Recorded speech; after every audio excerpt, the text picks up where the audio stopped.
Medtech चं panel या ठिकाणी घेतलं, कारण मेडिकल टेक्नॉलॉजी एक असं क्षेत्र आहे की भारतासारख्या आणि महाराष्ट्रासारख्या एका मोठ्या राज्याला जर शेवटच्या माणसाला हेल्थकेअरचा ॲक्सेस द्यायचा असेल, जर त्याच्यापर्यंत आरोग्यसेवा पोचवायची असेल, तर मेडिकल टेक्नॉलॉजी हाच त्याच्यावरचा उपाय आहे. आणि त्या पॅनलमध्ये खूप चांगल्या प्रकारचं डिस्कशन देखील झालं, पुढचा रोडमॅप देखील ठरवला, त्यामध्ये आम्हाला त्यांनी ऑफर्स देखील दिल्या. आणि पुढच्या काळामध्ये मेडटेकमध्ये आमचा प्रयत्न असा असणार आहे की आपल्याला मोठ्या प्रमाणात स्टार्टअप इकोसिस्टीम ही मेडटेकमध्ये तयार करायची आहे. तर त्या संदर्भात जी जगातली सगळ्यात चांगली मेडटेक स्टार्टअप इकोसिस्टीम आहे त्यांच्यासोबत आपण करार केलेला आहे की त्यातनं अशा पद्धतीनं आपण हे या ठिकाणी करू शकणार आहोत. सर, रायगड आणि पेण या भागामध्ये मोठे प्रकल्प आणण्याचा जो विचार आहे तर ते कशा स्वरूपाचे असतील आणि ती आपण कशी डेव्हलप करू? आणि असं आहे की एक पहिल्यांदाच आपण रायगड पेण ग्रोथ सेंटर आता आज ते लॉन्च केलेलं आहे. रायगड पेण ग्रोथ सेंटर हे आपल्या नवी मुंबई एअरपोर्टपासून 15 ते 20 किलोमीटरच्या अंतरावर आहे. याच्यामध्ये गेले 3-4-5 वर्ष आपण म्हणजे मी माझ्या मागच्या रेजिमपासून आपण काम करत होतो आणि आता त्याच्या सगळ्या परवानग्या आपण घेतलेल्या आहेत. Ready to start plug and play अशा पद्धतीनं आता हे ग्रोथ सेंटर आहे.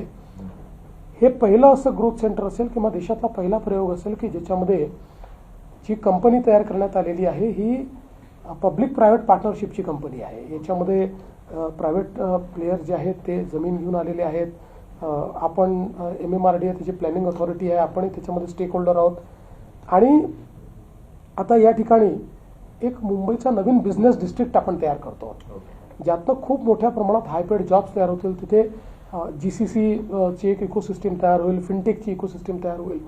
आणि जसं आपण BKC एक बिझनेस डिस्ट्रिक्ट तयार केला तसा हा बिझनेस डिस्ट्रिक्ट असेल. आणि आज याच्यामध्ये खूप चांगल्या पद्धतीने आज इन्व्हेस्टर्सही आले. आज आपण लॉन्च केलं आणि लॉन्चच्या वेळी जे काही आपले करार त्याच्यामध्ये झालेले आहेत त्यामध्ये रिपब्लिक ऑफ कोरियाचा हवाना ग्रुप आहे, SSB स्वित्झर्लंडचा ग्रुप आहे, एन्सार USA चा ग्रुप आहे, फेडेक्स जो USचा एक अतिशय मोठा ग्रुप आहे, रिव्हर रिसायकल फिनलंडचा ग्रुप आहे, MGSA हा दुबईचा ग्रुप आहे, स्पेसेस होल्डिंग सिंगापूरचा आहे, मेपल ट्री सिंगापूर आहे, ट्रिबेका डेव्हलपर्स US आहे, GNV इन्फ्रास्ट्रक्चर सिंगापूर आहे, इंडोस्पेस पार्क सिंगापूर आहे. असं आजच जवळपास 1 लाख कोटी रुपयाच्या इन्व्हेस्टमेंट्स या सगळ्या वेगवेगळ्या कंपन्यांनी त्या ठिकाणी करण्याचा आज MOU केलेला आहे.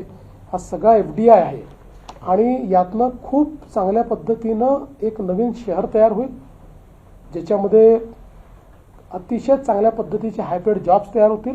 आणि याचं सगळं प्लॅनिंग करताना वॉक टू वर्कचं प्लॅनिंग आपण त्या ठिकाणी तयार केलेलं आहे.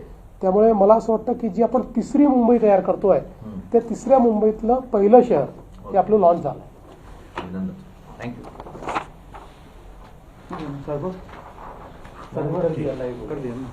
Okay sir, thank you very much.